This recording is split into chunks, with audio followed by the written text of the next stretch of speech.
영상 4도로 오늘보다 2도에서 5도 정도 낮겠습니다.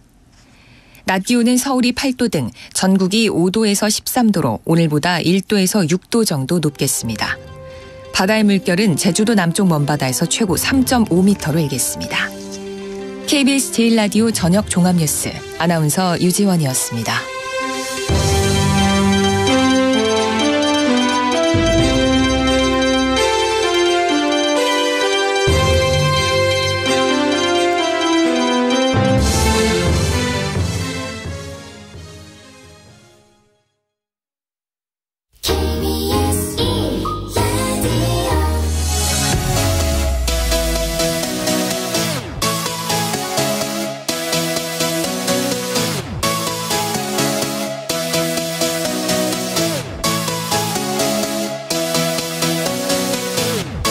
KBS 열린 토론.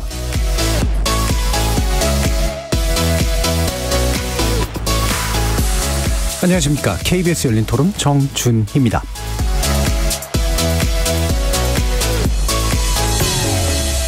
오늘 KBS 열린 토론은 미디어 비평 코너 좋은 언론, 나쁜 언론, 이상한 언론으로 여러분을 만납니다.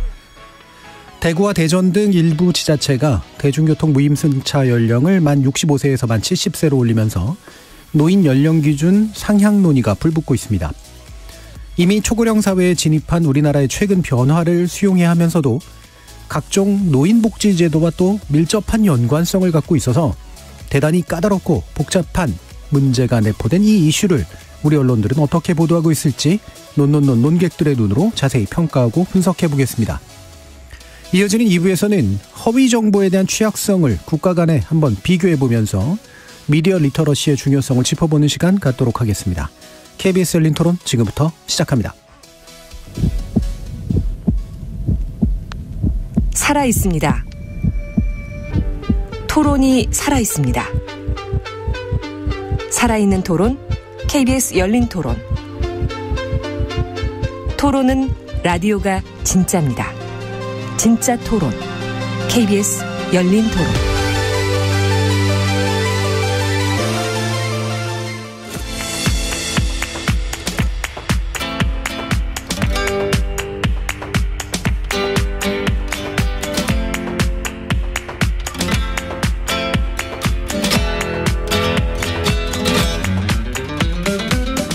좋은 언론, 나쁜 언론, 이상한 언론?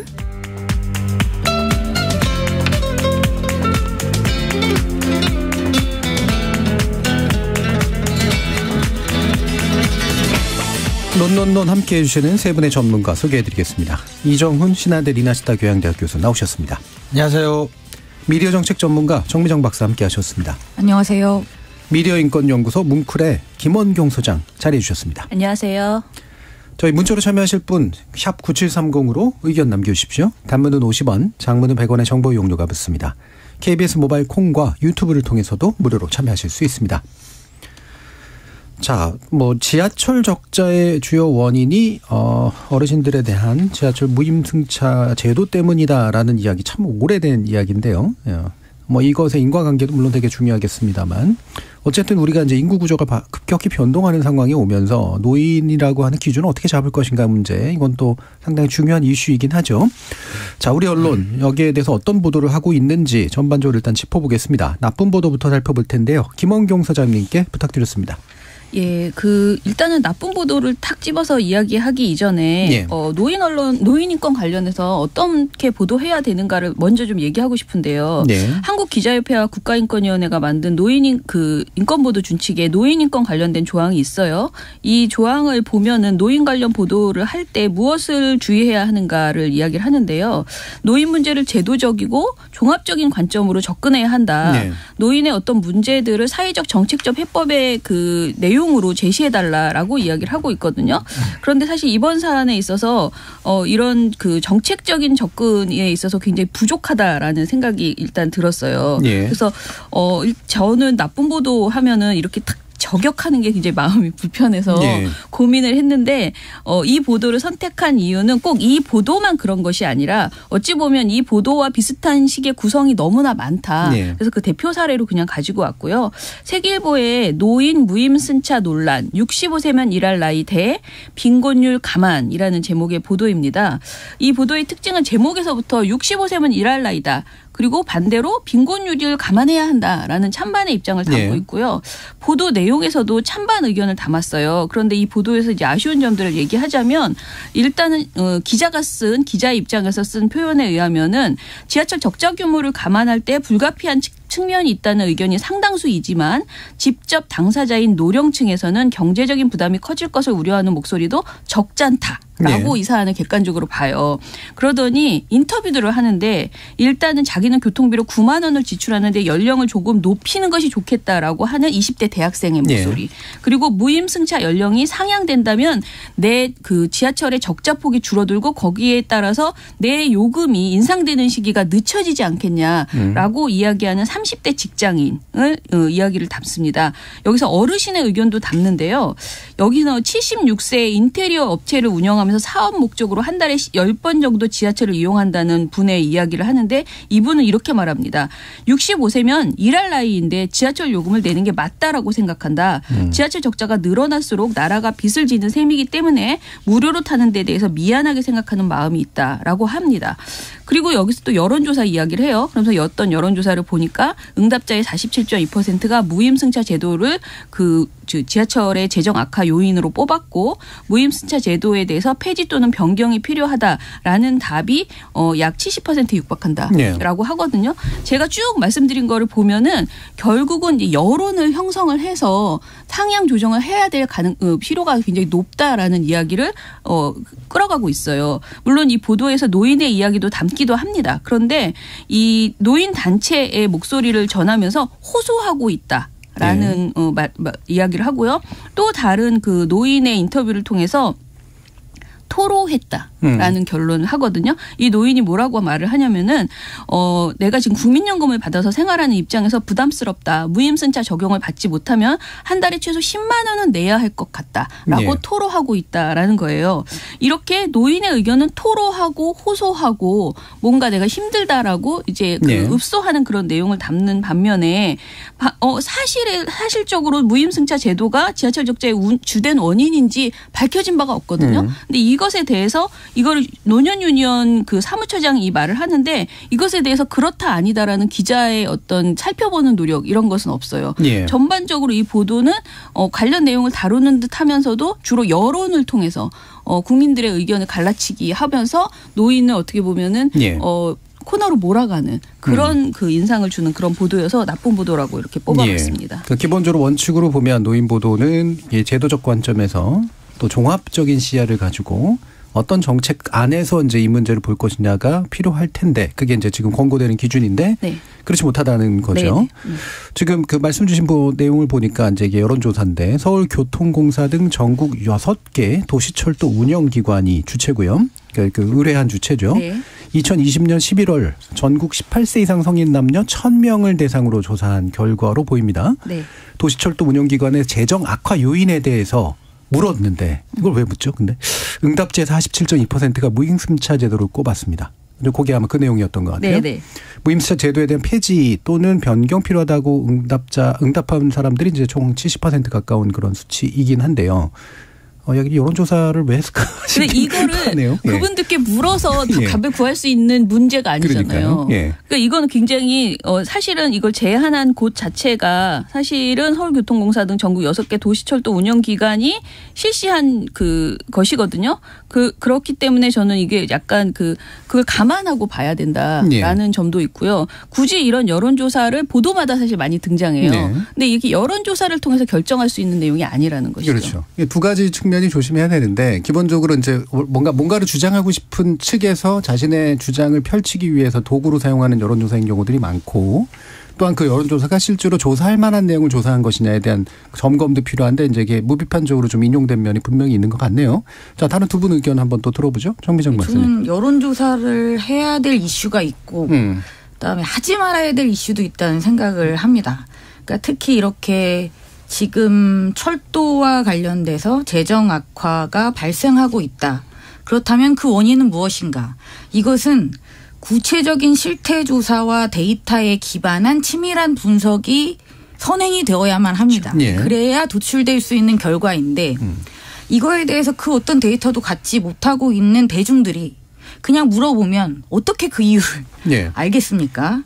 하지만 이 관련한 이슈에 대한 다수의 보도가 굉장히 오래전부터 노인들의 무임승차를 지적해 왔어요. 예. 그러니까 그런 어떤 학습 요인이 있는 거죠. 이거 이외에 철도 운영과 관련한 세부적인 문제점에 대한 인식이 있을 리가 만무하기 때문에 예. 당연히 대중들 같은 경우는 이 이유 이외에 다른 이유를 생각하기가 저는 힘들었을 거다라고 생각합니다. 예. 그렇기 때문에 이 조사는 출발부터 잘못되었다라는 생각이 들고 실제로 이 무임승차가 어떤 식으로든 영향을 미칠 거라는 거는 분명할 겁니다. 예. 그렇죠? 자, 그렇다면 그게 어떤 식으로 영향을 미치는지에 대해서 분석을 해야죠. 그럼 그 누가 할까요? 그러면 철도, 그러니까 교통공사 쪽에서 할 수도 있고 그다음에 정부에서 당연히 할 수 있죠. 특히 지금 중앙정부와 지자체가 의견이 다르다면 거기서 할 수 있고 저는 무엇보다도 이 질문을 던지고 특정한 주장으로 여론을 몰고 가려 하는 언론사가 이걸 한번 분석해보는 게 어떨까라는 생각을 많이 합니다만 관련한 보도에서 그런 거는 찾아볼 수가 없었습니다. 예. 그러니까 계속해서 불편한 부분들이 그거예요. 네. 그러니까 재정 악화의 요인들은 되게 다양할 텐데 그 다양한 요인들을 놓고 이 문제를 해결하는 게 필요할 텐데 단순 연결이 돼 있는 부분이잖아요. 실제로 뭐 예를 들면 연령 상한이 필요할 수도 있고 상향도 필요할 수 있고 무임승차제도 뭐 심지어 폐지할 수도 있는데 애초에 그 제도가 왜 도입됐는지를 그럼 그 얘기를 하려면 먼저 얘기를 하고 그 제도의 도입의 취지가 어떻게 달라졌는지를 얘기를 하면 차라리 더 괜찮을 것 같은데 왜 이렇게 연결짓고 있을까 이런 부분들이 계속 문제가 되는 것 같습니다. 예, 우리 이 교수님. 그리고 일단 교통과 같은 건 굉장히 중요한 공공재 중에 하나잖아요. 예. 그러니까 국가가 공급하지 않으면 민간에서 순수하게 경제적인 손익을 따져서 공급되기는 어렵고 하지만 사회적으로는 반드시 필요하고 그 혜택은 국민들 전반에 미칠 가능성이 예. 되게 많은 교통도 이제 전형적인 그런 공공재인데 이렇게 공공재를 다루는 공공기관이나 국가기관들이 적자를 당연시해서는 안 되지만 저는 그런 기관들도 민간 사업자들과 똑같이 1원, 10원 남기나 남기지 않느냐만 가지고 그 기관을 판단하고 평가하는 것도 저는 좀 문제가 있다고 봅니다. 네. 물론 우리가 고려해야 될 것들은 있죠. 초고령 사회로 가고 그래서 65세라고 하는 거를 언제까지 유지할 것이냐 그랬을 때 그게 만약 원인이라면 지금 뭐 거론되는 그 적자폭 같은 것도 분명히 고려는 해야 되겠지만 그게 굉장히 부도덕한 일이고 잘못한 일이고 그러니까 복지가 죄악시되고 네. 그래서 국민들을 위해서 공적인 자금을 어떤 형태로 쓰는 것 자체가 굉장히 뭔가 부도덕하고 죄악시하는 것은 좀 근본적으로 잘못된 게 아니냐. 그래서 우리가 적자폭을 합리적으로 줄일 필요는 있지만 네. 이것을 통해서 노인들이 교통복지나 이런 것으로 가져가는 혜택 같은 것들을 우리가 조금 냉정하게 비교해 볼 필요도 있지 않나 그런 생각도 해봅니다. 예. 자, 그래서 나쁜 보도에 관련된 이야기를 김원교 소장께서 뭔가 더 사례로서 얘기해 주고 싶은 부분이 있었던 것 같은데요. 뭐 그 얘기 더 해볼까요? 예, 저는 사실 이게 보도를 찾다 보니까 나쁜 보도와 이상한 보도가 굉장히 비슷하더라고요. 예, 저희 논론의 제일 약점입니다. 그래요? 안 좋게 이상한 보도. 요거 예. 나쁜 보도라고 말하기 좀 그렇고 이상한 보도다라고 예. 말하고 싶은 게 하나 있었는데 사실 어제 그 정준희 해스택에서도 이 얘기를 했어요. 예. 그 서울경제 사설 지하철 무임승차 65세 더 늦기 전에 수술 착수해야라는 2월 7일 보도였는데요. 이 보도는 사실 그 모든 내용은 다른 그 언론사의 사설하고 거의 똑같아요. 네. 무임승차 연령을 당대적으로 높이거나 뭐 여러 가지 방안을 고민해 봐야 된다라고 하면서 호봉제 위주의 급여 체계를 직무 성과급제로 바꾸고 노동시장 유연성 확대도 서둘러야 한다라고 말을 하거든요. 네. 이게 결론이에요. 갑자기? 근데 예, 결론 맨 뒤에 마지막 말이에요. 그런데 저는 정말 백보양보해서 호봉제 위주의 급여 체계를 직무성과급제로 바꾸자까지는 제가 예. 이 얘기를 하다가 어떻게 나올 수 있다고 생각을 합니다. 왜냐하면은 이제 호봉제로 해서 이제 연령이 많을수록 월급이 많은 것이 이제 불만인 거잖아요. 호봉제를 조정함으로써 어떤 성과급에 따라서 노인들이 좀 더 그러니까 뭐랄까 노인 정년을 좀 더 길게 하되 월급을 좀 줄이자라고 말할 수는 있을 것 같아요. 그런데 여기서 노동시장 유연화라는 말을 굳이 집어넣었거든요. 저는 이게 정말 이상하다라는 생각이 들어요. 근데 이 노동시장 유연화라는 말이 굉장히 아름다운 말처럼 들리지만은 또 한편으로는 굉장히 노동을 악화시키고 노동 환경을 악화시키고 그리고 해고를 자유롭게 하는 예. 그런 내용이 포함될 수 있는 단어잖아요. 그리고 이 노동시장 유연화라는 말이 사실은 경제지에서 거의 모든 그 결론 보도의 결론이 예. 이 말이 끝나거든요.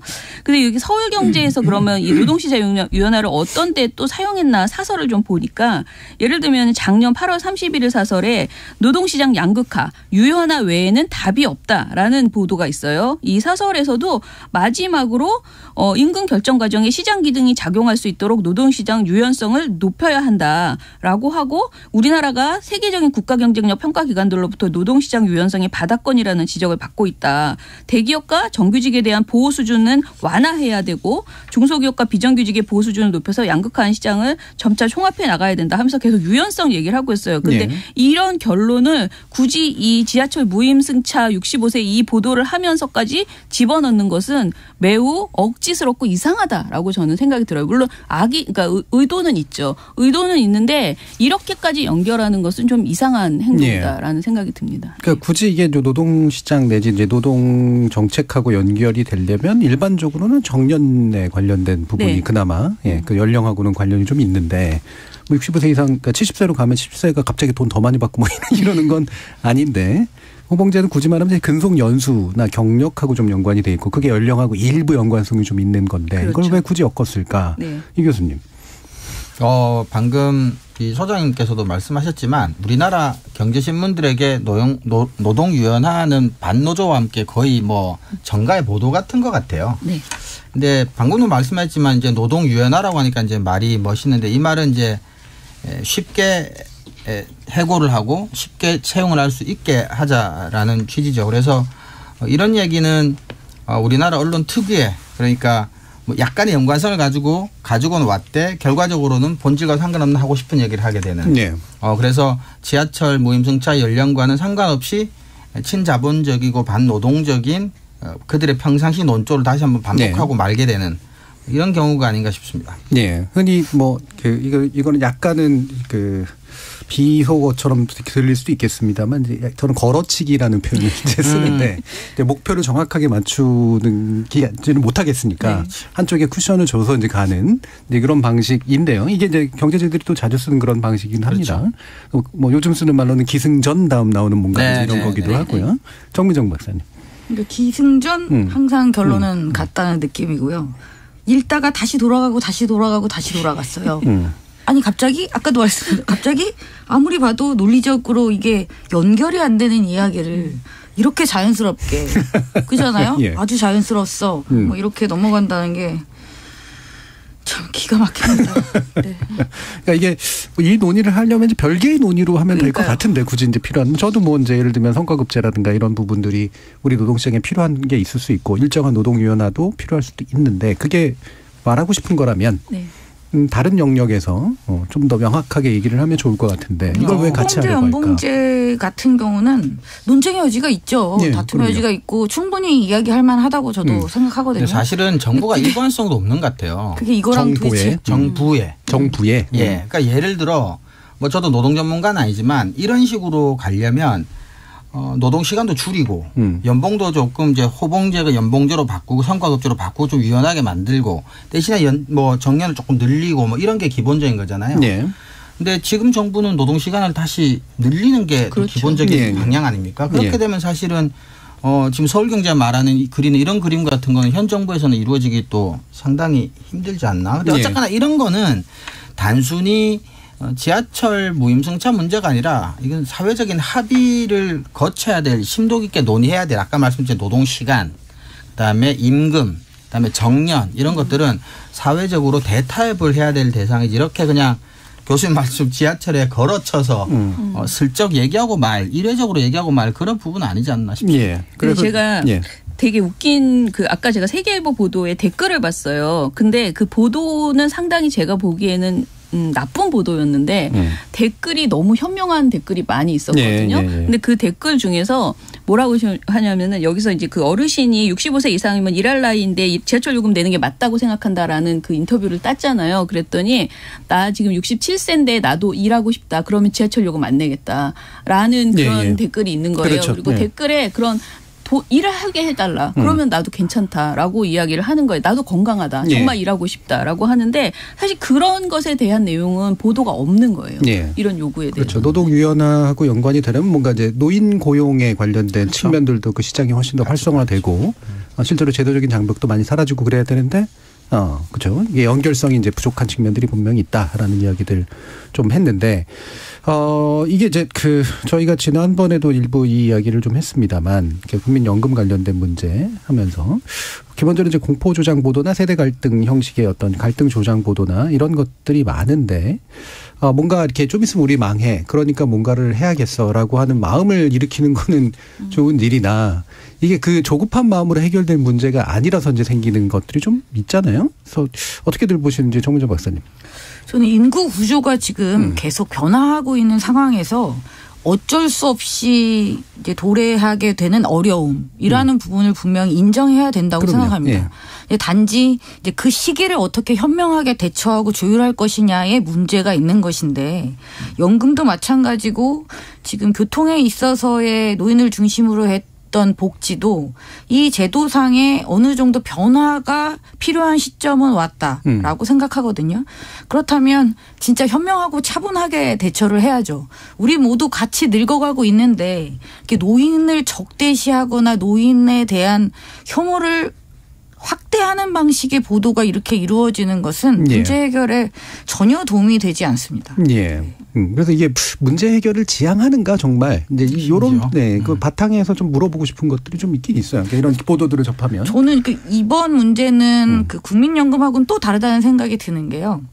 국민연금은 어쨌든 지금 당장 고갈은 아니고 이제 그렇잖아요. 시점이 아직 뒤에 있으니까 결국은 90년대 학번이라고 하는 지금의 이제 40대 50대의 어른들이 노인이 되었을 때 도래할 수 있다라고 보았을 때 지금 20대, 30대, 40대, 50대 간의 어떤 세대 갈등을 유발하는 방향의 보도가 많았다면 지금 이 문제는 현재 시점에서의 노인들의 어떤 교통수단과 관련된 문제, 교통복지와 관련된 문제를 지적하고 있거든요. 그래서 저는 이거는 좀 지금 정부 입장에서도 부담스러울 거라는 생각이 듭니다.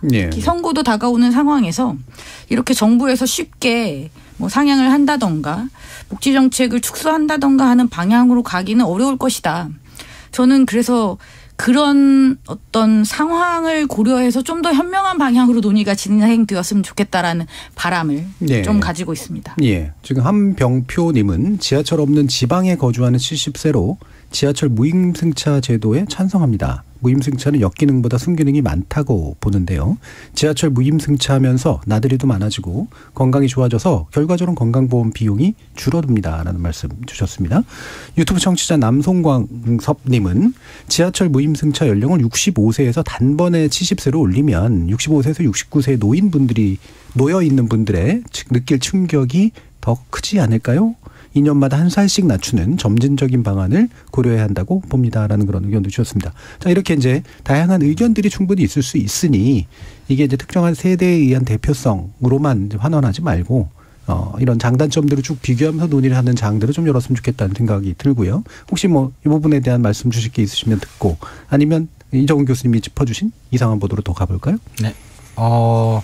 저는 이데일리 2월 3일자 뉴스인데요. 단독을 달고 있습니다. 노인회 무임승차 70세 이상 상향 찬성 오세훈 승부수 탄력받나라는 제목의 기사인데요. 근데 제가 잘 다 못 찾은 건지 모르겠지만 제가 찾아본 바로 따르면 이 2월 3일 이전도 이후로도 대한노인회에서 무임승차 70세 이상 상향에 찬성했다는 보도는 저는 찾아본 적이 없어요. 공식 공식적으로 찬성한 건 저는 본 적이 그죠? 없고요. 예. 네. 그리고 이게 단독으로 나올 수 있는 건가 그러니까 싶은데. 제가 너무 이거 예. 또 우리 부정적으로 이상하긴 한데 예. 너무나 떳떳하고 당당하게 단독을 달고 이게 오본지 뭔지 모르겠는데 이게 바로 기사 첫 줄이 그래요. 예. 국내 최대 노인단체인 대한노인중앙회 괄호1고 대한노인회가 무임승차 연령을 기존 만 65세에서 만 70세 내지 75세까지 단계적으로 상향하는데 찬성하는 입장인 것으로 확인됐다. 예. 이렇게 되어 있어요. 그래서 이거는 사실은 저는 약간 좀 충격적이기도 하고 부끄럽기도 한데 이게 만약에 이게 정말 오보라면 단독을 달고 당당하고 떳떳하게 이렇게 보도를 할 수 있는 상황이라는 게 조금은 좀 충격적인 것 같아요. 예. 예. 그리고 그 이외에 심지어 같은 언론사에서도 반대되는 보도도 있었고 모든 언론사들이 반대하고 심지어 대한노인회 회장은 뭐 라디오 출연도 많이 하고 인터뷰도 지금 많이 하고 있거든요. 바로 보면 입장을 알 수 있는데도 불구하고 지금까지 내리지도 않고 또 올라가 있어요. 계속 기사가. 예. 그래서 이거는 좀 뭔가 이상한데 좀 충격적으로 안 좋게 되게 이상하다. 그런 생각이 들었습니다. 그러니까 이게 단독의 대상이 되기가 기본적으로 어려운 성격인 게 공식적으로 발표하는 거잖아요. 그럼 발표 시점을 이제 정해놨는데 그 전에 정보를 빼가지고 그러니까 미리 그러니까 시차를 이용한 정도뿐이 안 되는 건데 5분 먼저 냈다 10분 먼저 냈다 정도겠죠 만약에. 예. 근데 그조차도 지금까지 밝혀진 바에 따르면 좀 혼자 틀린 잘못된 정보를 지금 보도를 단독을 달고 하고 있는 상황이고 예. 아직도 수정도 안 하고 내리지도 않고 그대로 있는 거죠. 예. 자, 이상한 보도 경쟁을 한번 해보죠. 진짜 매우 이상하네요.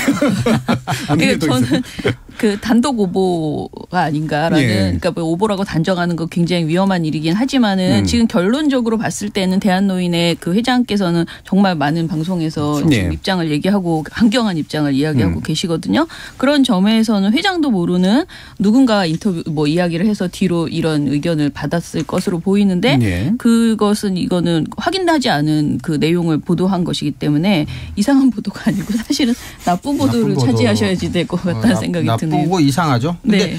그렇게 근데 그러기엔 또 내용도 되게 구체적이에요. 뭐 네. 앞으로 대한노인회가 앞으로 몇 년에 걸쳐서 뭘 할 거고 이런 얘기까지 다 나와 있거든요. 그래서 이거는 되게 조금 많이 이상해요. 좀 안 좋게 이상한 건데 이 많은 이야기들을 전체적으로 일괄되게 잘못 보도한다는 것도 되게 참 충격적인 일이고. 성미정 박사님. 제가 이제 좋은 보도를 찾기로 했었는데 사실 관련한 보도들이 대부분 나쁘거나 이상해요. 네, 뭐 이 보도뿐만이 아니라 아까 소장님이 소개해 주신 그 인터뷰 내용들을 보면 정말 구구절절 편향적이잖아요. 네. 그리고 완전히 그 한쪽의 이야기만을 담고 있으니까.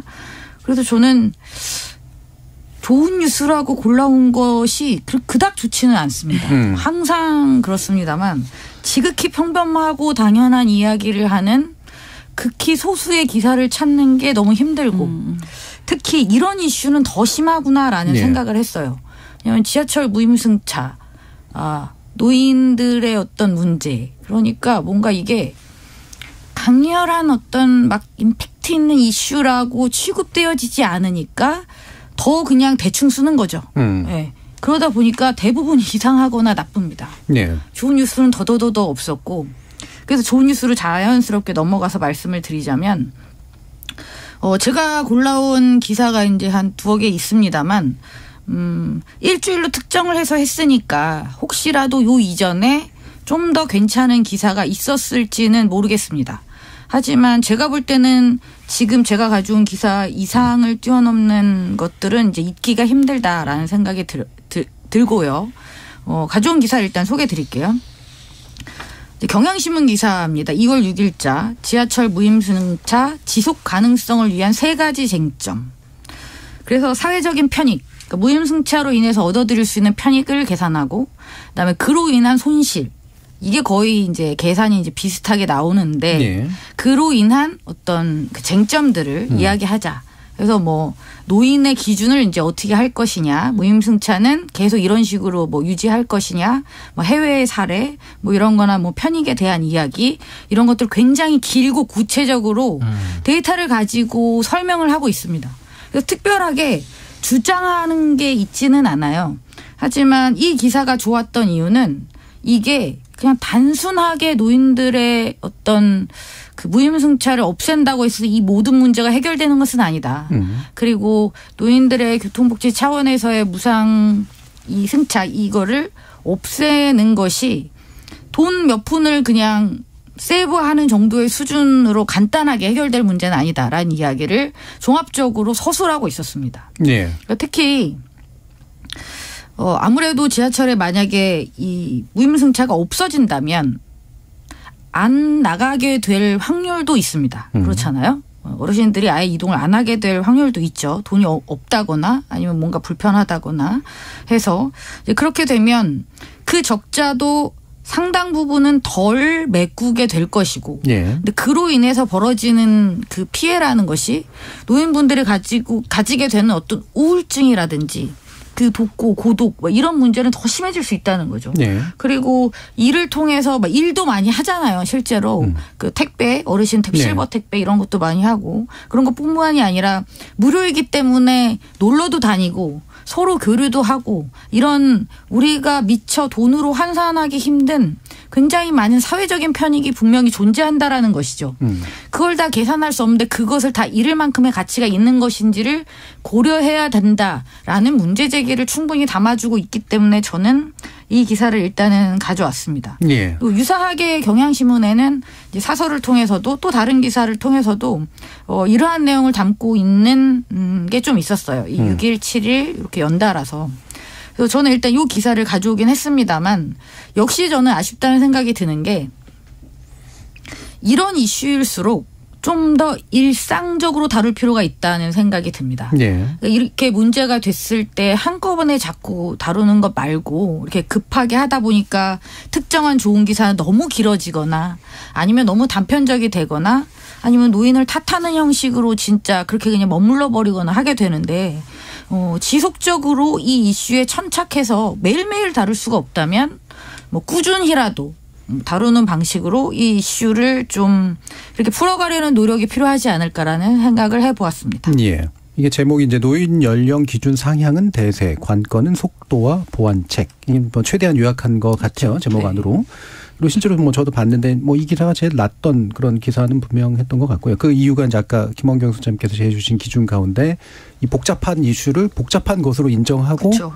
그 안에 변수를 제대로 나눠서 장점과 단점을 제대로 분석하면서 정책적인 관점에서 또 이제 접근을 하고 있었다라는 점이 이제 아마 좋은 측면으로 포함될 수 있을 것 같은데 그런 생각이 좀 듭니다. 이게 이제 노인 연령 상향이 단지 이제 대중교통 무임관하고만 관련되는 게 아니라 되게 여러 가지 노인 복지 정책하고 다 연관이 되잖아요. 그러니까 수급자의 규모하고 이제 연관이 돼 있고 파급돼 있는 상향시켰을 때 어떤 것들이 다 파급되는가 이런 것들도 쭉 알려주고 그러면 좋을 것 같은데 그런 기사가 사실은 좀 거의 없죠. 그리고 의제 지속 관점에서 좀 얘기를 해주셨는데 언론사가 그렇게 해야 되는 건 되게 좋은 일이긴 한데 저는 더 중요한 건 정책 담당자들인 것 같아요. 사실 이거 뭐 2010년대부터 다 계속 얘기되던 건데 저희들도 미디어 분야 같은 거 정책 논의해보면 알지만 논의는 계속 하잖아요. 그렇죠. 제가 논의는 계속하고 불려서 맨날 똑같은 논의하고 그러는데 이른바 실세 장관이 등장하거나 대통령이 좀 관심을 가지면 갑자기 뻥하고 이제 그 이슈가 튀고 그렇죠. 그리고 갑자기 해결이 되거나 이상하게 해결이 되거나 그러고 그러지 못하면 또 계속해서 캐비넷 안으로 들어가거나 서류 안으로 들어가서 관료들이 이제 쥐고 있다가 호조건을 만났을 때 푸는 뭐 이런 방식으로 계속돼서 의제 수속이 잘 안 되는 이유는 우리나라 정책 결정 과정에 부문별 자율성이 좀 되게 적어서 그런 거 아닌가 이런 좀 사실은 근본적인 생각이 좀 있거든요. 이 교수님 어떠세요? 그러니까 사실은 저도 그런 생각이 들거든요. 일단 기획재정부 장관은 선을 확실하게 그었고 중앙정부에서는 지원해 줄 생각이 없다. 할 수가 없다. 그러고 나니까 우리가 선택할 수 있는 사고의 폭 자체가 그러니까 몇 살까지 올릴 거냐 말 거냐 아니면 아예 뭐 무임승차 폐지할 거냐 말 거냐 이렇게밖에 안 되잖아요. 그러니까 이거를 지자체하고 중앙정부하고 지방정부 사이에 뭐 어떻게 그리고 중앙정부가 정말 전혀 도와주지 않는 게 옳으냐 맞냐 뭐 이런 논의도 좀 해볼 필요가 있고 교수님도 말씀하셨지만 다양한 것까지는 보여주지 않더라도 이 기사 좋은 기사가 첫째 줄만 해도 이렇게 편익이 3,650억 원 정도로 추산된다고 알려주는 보도도 사실 많잖아요. 그렇죠. 거의. 그러니까 여기는 그리고 손실이라는 것도 만약에 무임승차 손실이라면 이분들이 돈을 만약에 냈다면 들어올 수입이 안 들어온다는 전제로 이제 손실이라고 얘기를 하는 건데 어쨌건 간에 뭐 이렇게라도 비교해주고 이런 다양한 그러니까 다른 기사에서 다루지 않는 그러나 우리가 뭔가 판단하기 위해서 필요한 정보들을 좀 건조하게 이렇게 꼼꼼하게 좀 챙겨주는 보도 이런 보도들이 좀 더 많이 필요한 것 같아요. 예. 그 김원경 소장님 이제 뭐 인권 문제나 이런 것들 또 언론 문제도 있지만 정책 관련된 논의들도 많이 좀 해보셨잖아요. 그럼 이게 이제 이런 게 안 될까? 예를 들면은 이게 벌써 10년 이상 된 이슈인데 관련된 데서 그래 우리 한 5년 안에 한번 의사결정을 내려보자. 네, 충분히 연구조사하고 백서 만들고 뭐 녹서 만들고 이래서 5년 안에 결정을 내리면 그 결정에 따르고 뭐 이런 방식으로 좀 되는 게 좋을 것 같은데 네. 지금도 보면 대부분 이것도 부처 간 로비예요. 보면. 부처나 지자체나 이런 데서 기재부를 상대로 한 로비. 네. 대부분 경우 돈이 드는 그렇죠. 거니까. 기재부가 거부하면 또 끝나고 막 이렇게 돼버리는 이런 구조 같은 거 좀 문제 좀 있다고 좀 경험하지 않으세요? 근데 저는 그런 게 문제가 당연히 있는데 사실 우리는 이제 미디어 비평이니까 사실 그런 것을 캐치하고 이것을 계속 지적해내는 게 언론의 역할이잖아요. 그러면은 왜 이 이야기가 진짜 10년 넘게 계속 나왔고 그리고 사실은 기획 보도로도 꽤 많이 나왔어요. 이 무증차 이야기가 작년 2021년에도 있었고 제가 찾아보니까 이게 그냥 똑같은 내용이 계속 반복되고 있는 상황이거든요. 그래서 사실 또 이거 관심 있게 보신 시민들은 자세한 내용도 아까 댓글 달아주신 것처럼 굉장히 많은 부분 알고 계세요. 네. 그런데 기자들이 오히려 취재원을 확보를 못하고 있다. 그리고 정말 이 관련된 논의가 훨씬 더 깊이 있게 있는데 경향신문이 이 보도도 되게 좋지만 이것보다 더 많은 내용들이 연구되는 것들이 어찌됐든 있는데 그런 것들을 좀 더 공부해서 보도하지 못하고 있다.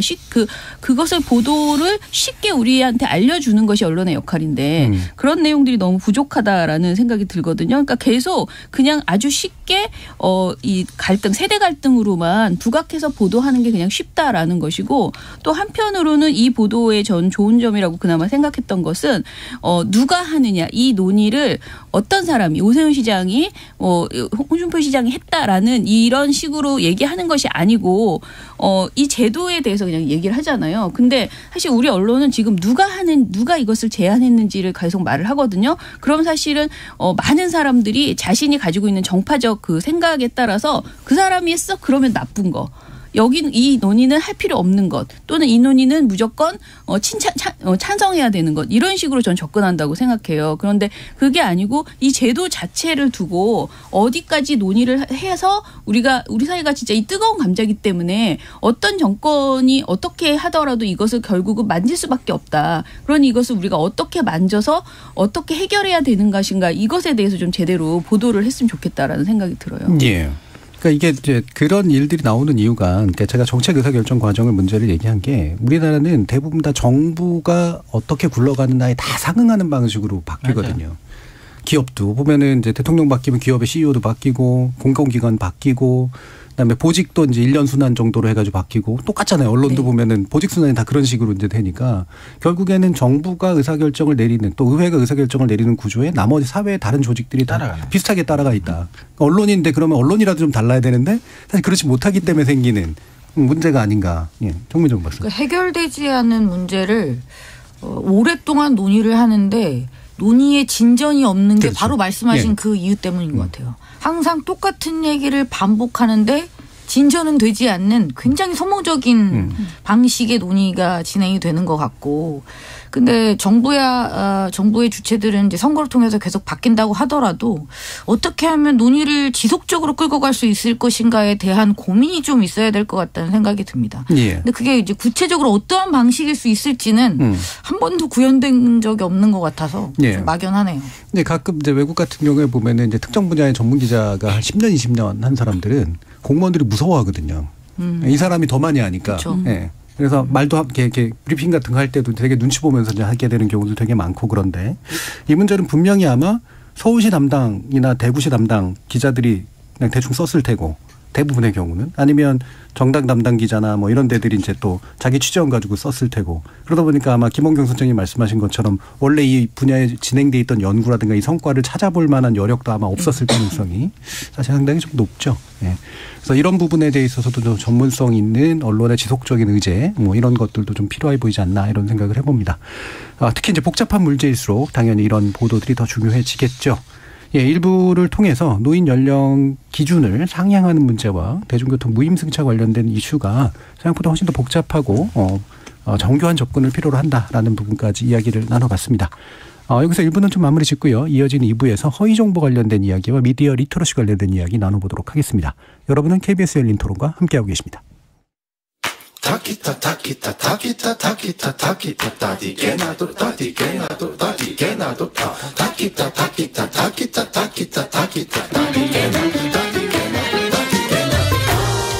물음표가 느낌표로 바뀌는 순간 KBS 열린 토론. KBS 열린 토론, 좋은 언론, 나쁜 언론, 이상한 언론 2부에서는 정미정 박사, 미디어인권연구소 뭉클의 김원광 소장, 이정훈 신한대 리나시타 교양대 교수와 함께 허위 보도 관련된 그리고 허위 뉴스나 허위 정보에 관련된 국가별 비교한 자료를 가지고 미디어 리터러시의 어떤 현황 우리나라에서 이런 것들을 좀 짚어보는 그런 내용을 할 텐데요. 자, 이 계기가 된 거는 이제 불가리아 열린사회연구소라고 하는 곳이 있습니다. 이게 이제 유럽 연합에서 주로 펀딩을 받거나 이제 또 소로스 뭐 이런 사람들이 펀딩을 대가지고 하는 데인데 물론 이게 정치 성향도 일부 있는 데긴 하죠. 근데 여기서 나온 최근의 보고서가 허위 정보의 좀 취약성 수준을 국가별로 좀 비교한 데이터들이 좀 있고요. 그다음에 미디어 리터러시나 이런 것들의 수준 가지고도 이제 비교한 데이터가 있는데 구체적인 순위가 중요한 건 아니긴 하지만 몇 가지 트렌드를 좀 찾아볼 수는 있는 것 같아요. 관련된 내용 이정훈 교수님께 먼저 좀 소개 부탁드릴게요. 네, 교수님 방금 말씀해 주신 것처럼 그 불가리아 소피아에 소재를 두고 있는 열린사회연구소라고 하는 곳에서 조사를 해서 보고서를 작성을 했는데요. 유럽 국가와 유럽 이외 국가 6개 나라 이렇게 합쳐서 전반적인 이제 미디어 리터러시 정도를 지표화해서 그것과 이제 소위 말하는 가짜뉴스 또는 허위 조작 정보의 대응성의 이제 정도를 이렇게 지표화했는데요. 주로 이제 언론 자유 정도, 그다음에 전반적인 교육 수준 정도, 그다음에 사회에 대한 이제 타인에 대한 신뢰도 수준, 정치 참여, 이 4가지 이 변수들을 측정 기준으로 삼아서 점수화해서 1위부터 이렇게 순위를 발표를 한 보고서입니다. 예. 그래서 이게 이제 보면은 어떤 연구소냐 이런 건 아는 것도 중요한데 오픈 소사이어티에 붙여놨다 그러면 대체로 자유주의 성향이다라는 그렇죠. 걸 이제 우리가 알 수 있고요. 프리덤 하우스 같은 데하고도 이제 데이터를 같이 사용하고 있는 거로 보면 기본적으로 아마 이 연구소가 지향하고 있는 것들은 유럽연합안에서 이제 자유주의나 자유민주주의적인 요소들, 과구 공산권 국가들을 더 많이 포섭하기 위한 아마 노력들일 텐데 거기에 언론이나 표현의 자유 문제에 굉장히 관심이 많잖아요. 네, 맞습니다. 아마 그래서 이제 이 지표를 만들어낸 게 아닌가라는 그런 짐작은 드는데 일단 그런 배경을 놓고요. 그래도 우리가 좀 나름대로 좀 패턴들을 좀 볼 수 있는 건 있어서 허위 정보의 취약성이라는 게 뭘까? 그리고 이걸 국가별로 비교한다는 게 나름대로 어떤 의미일까? 그리고 그 결과로 또 어떤 것들이 좀 읽힐까? 한번 얘기를 나눠보도록 하죠. 김원경 소장님께 먼저 부탁드릴까요? 일단은 이번 가장 높은 성과를 거둔 국가를 얘기를 해드리면요. 핀란드, 노르웨이, 덴마크, 에스토니아, 아일랜드, 스웨덴, 캐나다, 스위스, 네덜란드, 호주가 있거든요. 네. 독일과 아이슬란드는 이 지수의 2분위에서 가장 높은 순위를 차지한 국가였고요. 이탈리아와 이스라엘은 미디어 리터러시와 관련해서 전환기 국가의 3분위로 떨어졌습니다. 네. 그리고 후자는 후자의 두 나라는 최근에 극우가 집권한 선거를 치렀잖아요. 이 보고서는 자유민주 정부가 있는 국가에 거주하는 사람들이 민주주의 제도가 없거나 제한적인 국가의 사람들보다 잘못된 정보에 걱정할 가능성이 더 높고 가짜뉴스에 대한 우려는 교육 수준이 높은 사람들에게서 더 높다라는 그 결론으로 이렇게 이야기를 하고 있습니다. 예. 이 보고서 작성자인 마린 레센스키는 보도자료에서 이렇게 말했는데요. 가짜뉴스의 영향에 가장 취약한 사회가 동시에 허위 정보의 확산과 영향에 대해 가장 우려하지 않는 것이 걱정스럽다라고 했거든요. 예. 대중의 일부가 취약성을 인식하지 못하거나 무시하기 때문에 특히 우크라이나 전쟁과 관련해서 그러한 국가에서 허위 정보와 관련된 위험이 증가했다라고 이야기를 했어요. 근데 실제로 우크라이나 전쟁 관련해서 어떻게 보면은 약간 허위 정보들을 일부러 만들어서 홍보하는 그런 가짜 뉴스 이런 것들이 굉장히 많기는 했었죠. 예. 네. 그리고 이제 국가 간 비교를 할 때 이제 기준이 되는 게 이제 결국 이제 2가지 축인데 하나는 이를테면 이제 허위 정보에 노출될 가능성이 높으냐. 그렇죠. 이렇게 예를 들면은 언론 자유가 되게 낮거나 이래가지고 특정 정보만에 이제 편식할 가능성이 높다거나 이런 경우를 하나 놓고 그다음에 또 다른 쪽에서는 근데 실제로 그 허위 정보에 대해서 얼마나 걱정하고 있느냐. 경각심을 그렇죠. 네. 네. 이 2가지를 놓고 나타났던 경향이 자유의 수준이나 이런 게 되게 낮아서 허위 정보들이나 이런 것들에 노출될 가능성이 높은 국가들에서 허위 정보를 덜 걱정하더라고요. 오히려. 그렇죠. 근데 이 부분이죠. 왜 그런 것 같으세요? 근데 이 보고서가 아까 교수님께서 말씀하셨지만 이제 오픈 소사이티라고 하는 것을 이제 명시적으로 내세울 정도로 우리가 흔히 말하는 자유주의, 민주주의 이런 것에 대한 강력한 신념을 가지고 그것을 전 세계로 확산하고자 한 목표를 가지고 사실 활동을 하는 단체인데 그렇기 때문에 이제 쉽게 얘기하면 이런 거예요.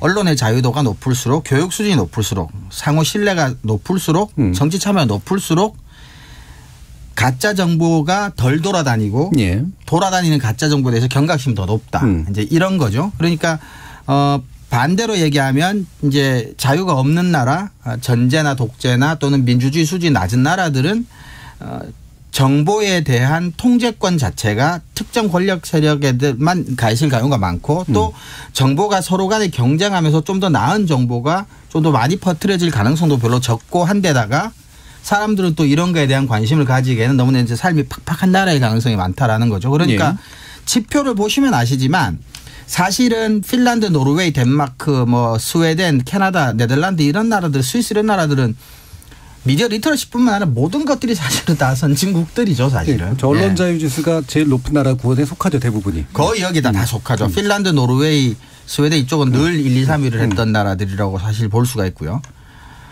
그래서 저는 그래서 무슨 말인지 저는 이해는 갑니다. 당연히 이제 언론의 자유나 교육 수준이 가짜 뉴스에 미치는 영향이라는 것은 이 보고서가 전제하고 있는 것과 크게 다르지는 않겠지만 그럼 공부하는 사람 입장에서는 조금은 간접적인 지표로 너무나 구체적인 사안과 좀 연결짓는 게 아닌가 싶은 생각도 조금 사실은 들긴 들고요. 예. 근데 대체로 뭐 이런 지수들이 뭐 그 언론 자유 지수나 이런 것들도 마찬가지고 되게 간접적인 지수들일 수밖에 없고, 근데 전체적으로 어떤 요소들 때문에 이제 등락이 있는가 이거를 이제 추세선으로 한번 보는 건 좀 의미가 있어 보이긴 하는데, 자 이런 경우들에 대해서 또 정의정 박사님 얘기해 주시죠. 전 그런 생각이 들어요. 그러니까 언론 자유 지수, 일단 미디어 리터러시 지수 이제 그런 것들 여기서 다루잖아요. 우리가 언론 자유 지수는 많이 지금 떨어져 있는 상태고, 미디어 리터러시 지수는 지금 이 보고서에 의하면 우리가 17위 정도를 했다고 하는데, 언론 자체의 어떤 퀄리티는 어떻게 이렇게 순위를 못 나누는지 이런 생각이 좀 들었고, 그다음에 제가 생각할 때 우리나라의 미디어 리터러시 지수는 높지 않을까? 이 생각이 또 들거든요.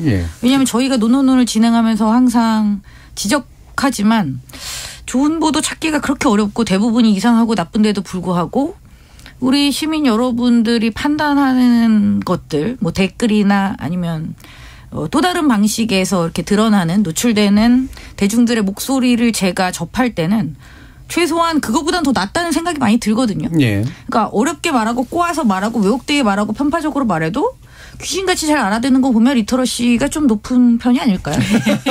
그런데 그 연구소가 활용한 지표가 가중치가 언론 자유가 40점, 그다음에 교육 수준이 45점, 신뢰가 10점, 정치 참여가 5점이에요. 근데 전반적으로 우리나라 교육 수준이 세계적으로 굉장히 높다는 걸 감안해 보면, 그런데도 17이라는 얘기는 신뢰나 정치 참여는 가중치가 너무 낮고, 그렇다고 본다면 이 기관에서 평가됐을 때 우리나라가 지난 정부 대 이번 정부 들어서 언론의 자유 정도가 굉장히 떨어졌다라고 판단할 수밖에 없는. 근데 요 부분은 이제 있고요. 우리 6개국 우리를 포함한 6개국 요번에 처음 포함된 거라 전년도하고 비교하기는 좀 어려운 면은 좀 있고, 그렇죠. 우리의 직관하고 좀 비교하는 거겠죠. 이게 한 중위권 정도 수준 되는 거잖아요. 전체 40여 개국 가운데 17위 정도 되는 거니까 아주 상위권은 아니고 한 중위권에서 중상권. 그렇죠. 그런데 이제 제가 과거와 비교하자는 게 아니라 우리나라가 이 지표에 따르면 가장 큰 게 교육 수준하고 언론의 자유인데 교육 수준은 비교한 나라들에 비해서 우리나라가 중위권보다는 수준이 상당히 높다라고 봤을 때 경제 수준이나 여러 가지 교육 수준을 봤을 때도 17이라고 하는 거는, 그렇다면 우리나라가 미디어 자유에 대한 지표가 조금 낮게 평가된 게 아닌가, 아니면은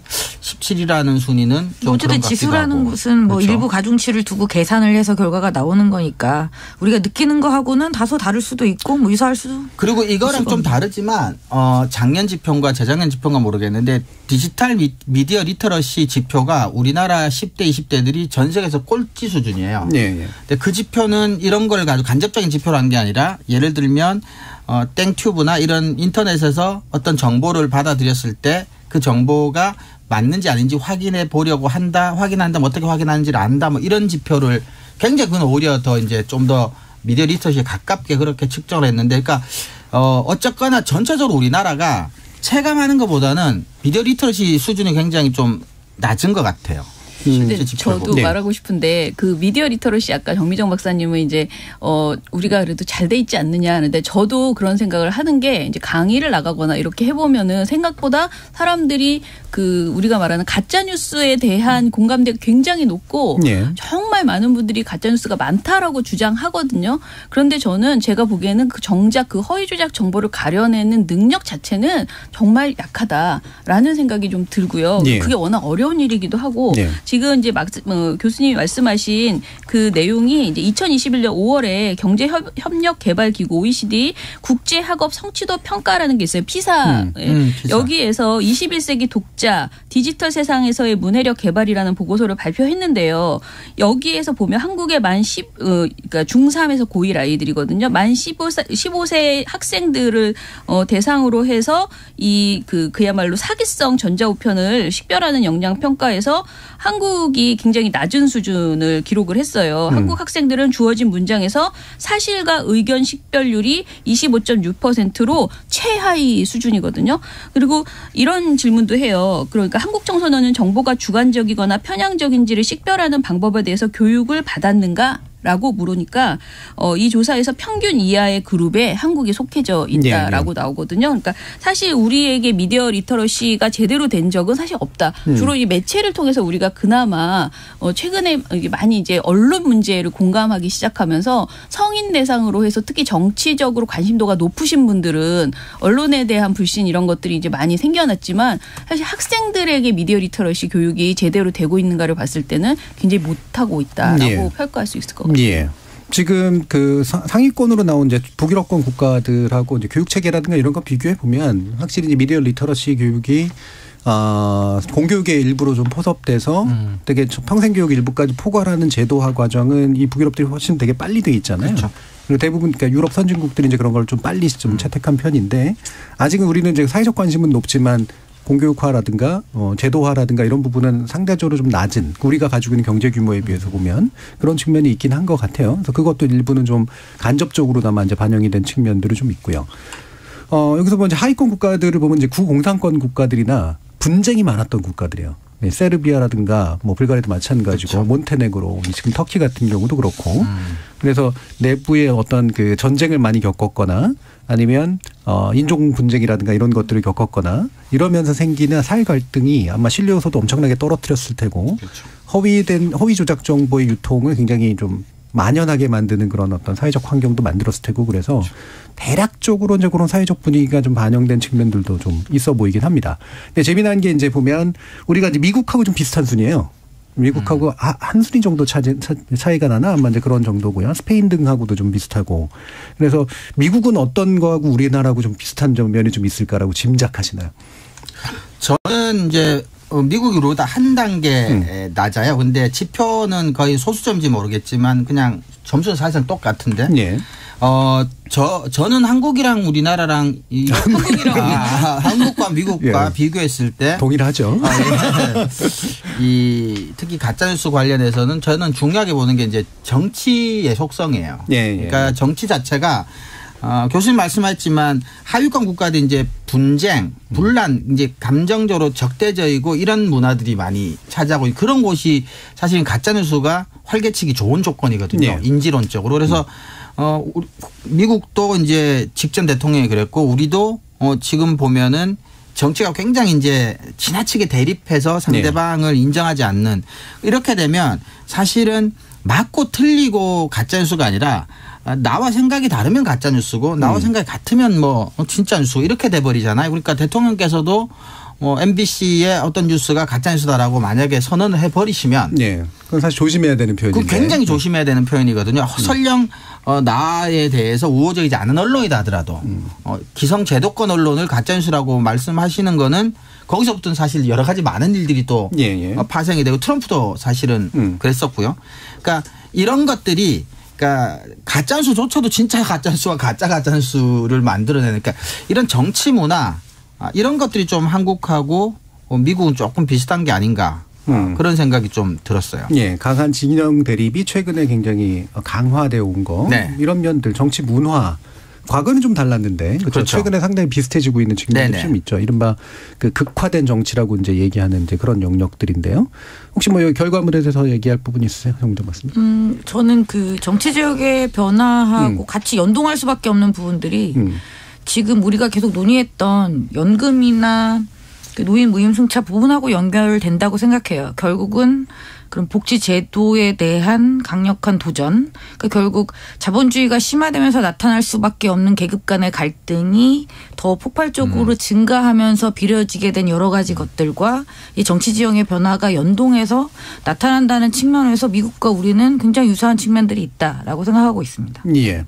자, 그러면 이제 그 팩트체크 얘기는 뭐 많이들 했습니다. 뭐 우리가 이제 하는 것도 이제 그런 것들이긴 하고요. 근데 생각보다 대단히 어려운 일이거든요. 저는 또 대학에서 가르치고 있기도 한데 아까 그 사실과 의견 잘 구별 못한다 그랬지만 진짜로 구별 잘 못해요.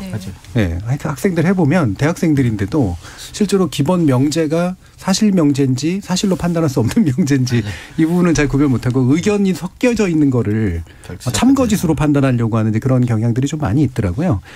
김범경 선생님도 사실 뭐 이런 부분에서 많이 일해 오셨는데 기본적으로 어떤 부분을 좀 강조하고 싶으세요? 근데 사실 이게 팩트 체크에 대한 교육을 정말 많이 하고 이제 그 영상도 많더라고요. 예. 그런데 책도 청소년 관련된 책이 엄청 많이 나오는 게 이 그렇죠. 팩트 체크예요. 근데 저는 이거를 과연 교육을 한다고 해서 이렇게 모든 전 국민이 팩트 체크를 해내는 전문가가 될 수 있는가에 예. 대해서는 사실 굉장히 부정적이고 모두 생업에 종사해야 되고 공부해야 되는데 과연 그거를 그렇게 자기가 보는 모든 기사를 팩트 체크 해낼 수 있는가에 대해서 좀 고민이 들어요. 그래서 저는 모든 기사를 그러니까 미디어를 그대로 고지고대로 받아들이지 않고 뭐 비판적인 자세로 검증하는 태도로 그러니까 봐야 된다라는 그 기본 자세만 제대로 교육을 하면 되지 이 팩트 체크 교육을 전 국민이 막 몰두해서 받아야 된다라고는 생각하지 않습니다. 그리고 이제 사실은 SNU 팩트 체크 센터나 또는 지금 팩트 체크 관련된 뭐 그 곳들이 여기저기 있었잖아요. 그리고 언론사의 팩트 체크도 많이 늘어나고 있는 상황이고 그래서 그런 것을 이용해서 좀 더 적극적으로 내가 지금 본 보도가 사실인가를 찾아보고 그것이 제대로 된 보도가 없다. 내가 찾아봤는데도 사실인지 아닌지 모르겠다라고 했을 때는 저는 언론사에 좀 더 제보를 하거나 그 팩트체크 기관에 문의를 하거나 이렇게 해서 찾아보는 게 저는 더 효율적이라고 저는 생각을 하고 있고요.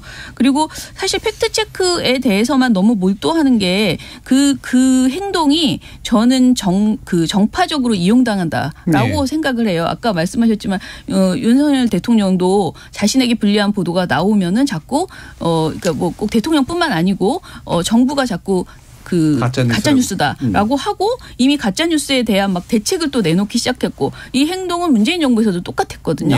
근데 이런 식으로 모든 것을 가짜뉴스라고 처리하는 이런 것을 우리가 어떻게 보면은 좀 세뇌당했다라는 생각도 들거든요. 그러니까 언론의 문제가 분명히 있는 건 사실인데 그것을 다 가짜뉴스로 처리하지 않는 그런 제대로 된 그 미디어 바로보기 이런 것들이 좀 필요하다라는 생각이 듭니다. 예. 그러면은 뭐 가짜뉴스라고 낙인 찍지를 말아야 된다. 이 부분을 조심해야 된다는 이해가 가는데 제대로 된 미디어 바로보기는 뭘까요? 그러니까 그 사안 자체를 깊이 있게 들여다보는 식의 그 보도가 나와야 되잖아요. 그런데 지금 우리가 오늘 얘기했던 것처럼 계속 정파적으로 접근한다거나 또는 그 정권이 생각하고 밀고 있는 그 의제 위주로만 그 사건을 바라보는 이런 식의 보도가 우리한테는 굉장히 좀 많이 만연해 있거든요. 예. 이런 것들을 깨는 본질이 무엇인가 정말 문제가 무엇인가 그 문제를 해결하려면 어떻게 해야 되는가 이런 것들을 보도하는 습관들 그 보도하고 있는가를 들여다보는 그것이 저는 미디어 바로보기라고 생각을 해요. 근데 저는 가끔 학생들에게 그런 얘기를 하는데요. 사실 모든 뉴스를 다 팩트체크할 수도 없고 그럴 능력이 당연히 없죠. 그럼 저는 오히려 내가 보기에 맞는 뉴스, 나한테 유리한 뉴스, 내 생각과 부합하는 뉴스는 팩트체크를 안 해도 좋다. 반대로 그런 것만 해라. 그렇죠. 주로 그렇게 얘기하죠. 오히려 나한테 불리하고 내가 미워하는 사람한테 유리한 뉴스 같은 것들을 주로 오히려 팩트체크를 하려고 하는데 그러지 말고 오히려 너무 네 생각과 일치하는 것들을 오히려 의심을 해라. 그게 사실 저는 맞다고 보고요.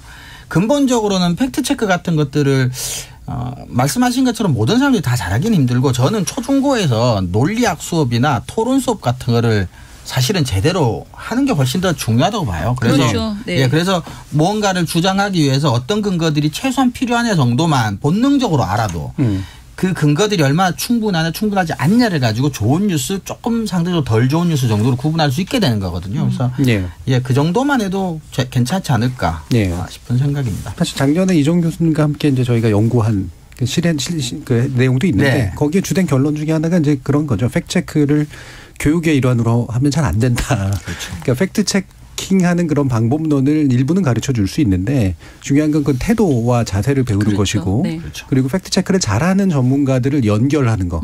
그래서 잘 모르겠으면 이쪽을 찾아봐라라고 얘기할 수 있는 이제 신뢰관계를 키우는 거 이런 것들이 훨씬 더 중요하다. 뭐 그런 얘기들을 했었죠. 맞습니다. 예, 정미정 박사님. 예전에는 팩트체크라는 말이 없었을 때는 사실 이런 생각을 잘 안 했잖아요. 왜냐하면 이거는 그냥 기본적인 거였으니까. 그렇죠. 언론사가 원래 해야 되는 일들이고. 보도에 있어서 사실을 확인하고 기사를 쓰는 것은 매우 기본적이고 당연한 일이었었죠. 근데 어느 순간 대중들이 뉴스를 이해하기 위해서 팩트체크를 해야 되는 그런 시대가 되어버린 거잖아요. 그래서 저는 여전히 그렇게 생각하거든요. 물론 이게 가능하느냐 안 하느냐라고 본다면 정말 많이 절망적입니다만 여전히 저는 이것은 언론이 해야 될 일이에요. 그리고 아무리 디지털 시대 유통이 이렇게 돼서 다들 이름을 잃고 우리가 기사를 파편적으로 인지하게 된다고 하더라도 여전히 자 KBS야 역시 이건 다 신뢰할 수 있지 라는 정도로 스스로의 이름을 찾아가야 된다.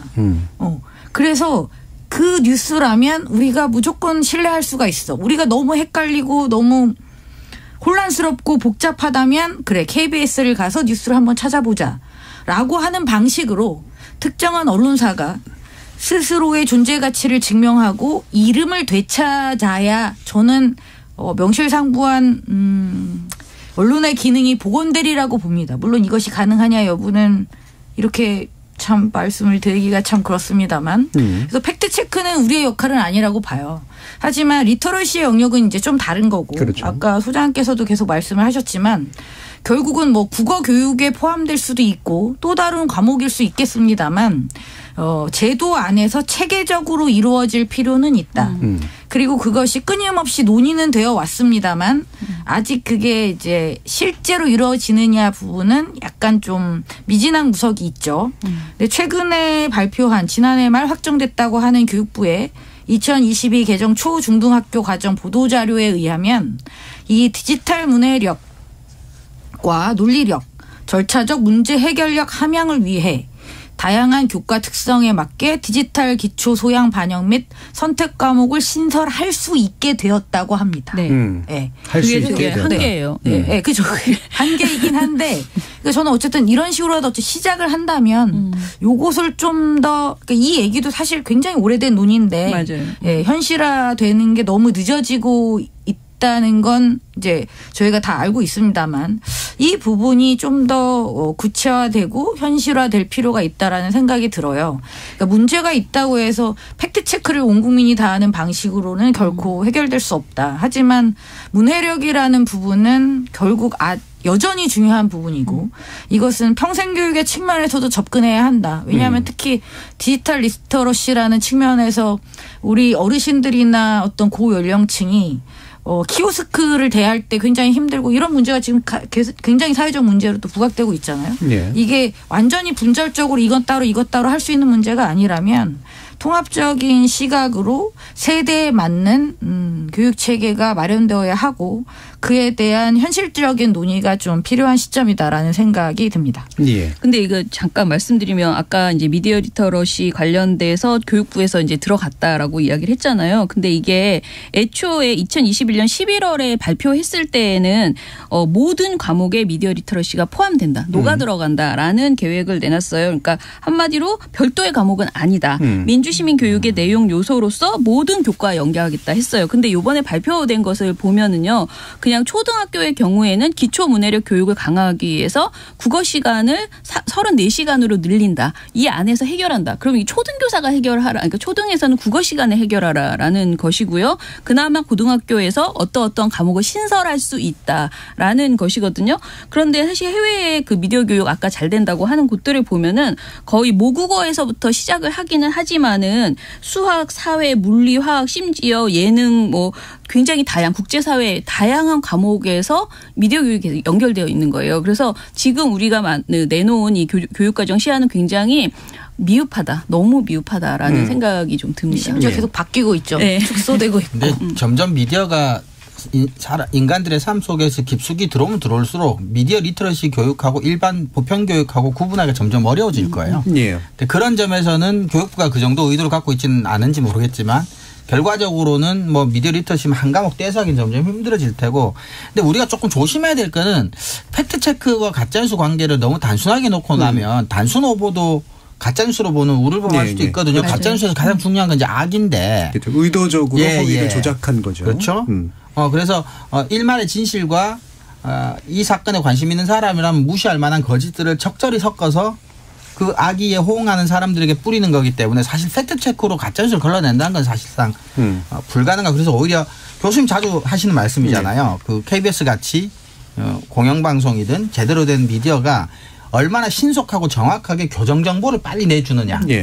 허위 정보가 발생했을 때 교정 정보를 얼마나 빨리 사회적으로 뿌려주느냐가 오히려 중요하지.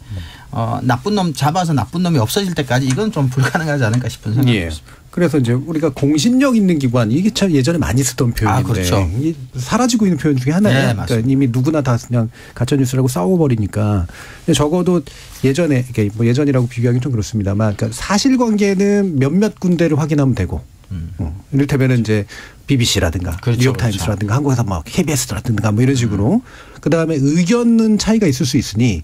그 의견이 차이가 있으면 한국에는 자 조선을 보고 한겨레도 한번 보자 이런 식으로 보정을 한다든가 이런 방식을 이제 원래 보통 권유를 했던 거잖아요. 근데 사실하고 의견이 워낙 이제 섞여버리고 가짜뉴스에 대한 판단이 워낙 주관적이 돼버리니까 공신력 있는 기관이라는 것 자체가 이제는 존재하지 않는 것 같은 그런 느낌. 이게 이제 결국은 모든 사람을 팩트체커로 만드는 듯한 그런 상황이 만들어졌는데 결국은 공신력은 여전히 되게 중요한 부분이다. 그리고 의견에 대한 공신도 물론 상당히 이제 중요하다. 이제 이런 거죠. 그러면 이제 뭐 마무리할 시간이 거의 다 되긴 했습니다만 대부분 다 이제 그래서 가짜 뉴스를 찍어서 규제하는 것은 상당히 좀 위험한 일이다라는 생각들 하시는 거잖아요. 그럼에도 불구하고 사실 허위 조작 정보가 상당한 위험한 건 또 맞아서 이 어떤 정도 수준에서 이제 규제 내지 정책들을 마련해 가야 되는가에 대한 뭐 약간의 의견 정도로 짧게라도 한번 들어볼까요? 네, 저는 작년인가요? 재작년인가요? 우리가 논의했던 언론 보도로 인해서 발생한 피해를 구제하는 방법. 그래서 흔히 징벌적 손해배상제라고 했던 그러니까 손해배상을 지금보다 좀 더 올리는 방향으로 법 개정이 되어야 된다라는 생각을 여전히 가지고 있습니다. 그것이 가짜 뉴스를 때려잡는 방향으로 언론을 통제하는 것보다 훨씬 더 현실적이고 합리적인 아니라고 생각합니다. 그리고 또 한 가지는 가짜 뉴스라고 해서 마음에 안 드는 모든 것들을 다 포괄하는 방식으로 접근하는 것보다는 포괄적인 차별금지법과 같이 특정한 어떤 혐오를 규제한다든지 하는 그 상식적으로 좀 더 상위에 있는 상황에서의 원칙적으로 금지해야 될 최소한의 것들을 규율하는 것이 더 바람직하다라고 생각합니다. 결국 두 가지로 요약이 되네요. 그러니까 하나는 이 형사적이나 이런 식으로 막 명예훼손 이런 식으로 처벌하거나 이러지 말고 또는 행정기관이 걸러내거나 이러면 안 되고 실제로 피해 입은 사람이 피해 입은 것에 대해서 상당한 정도의 피해를 구제받을 수 있는 조건 이 부분을 만들어야 된다. 또 한 가지는 근데 그거를 막 가짜뉴스 처벌법 이런 식으로 하지 말고 이를테면 차별금지나 이런 것처럼 차별이나 혐오의 메시지들을 내선 안 된다라는 일반법을 만들고 그거에 토대를 둬서 이런 식의 배상을 이제 하도록 한다거나 그래서 사법가 그 내용 판단을 내릴 때 이제 그거의 기준을 해서 판단한다 이런 말씀이신 거죠.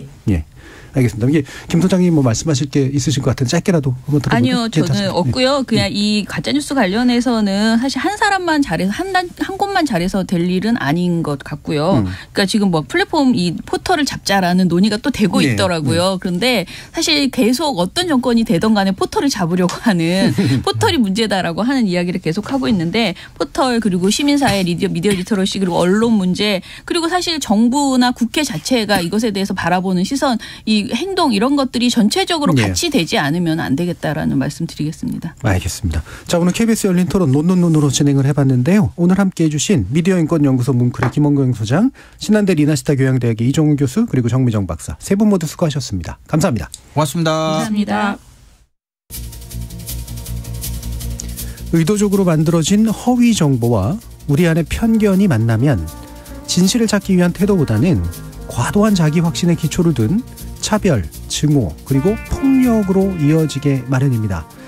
우리가 언제나 진실만을 듣고 또 말할 수야 없겠지만 거짓을 경계하려는 태도까지 포기한다면 상당히 심각한 문제가 만들어지겠죠.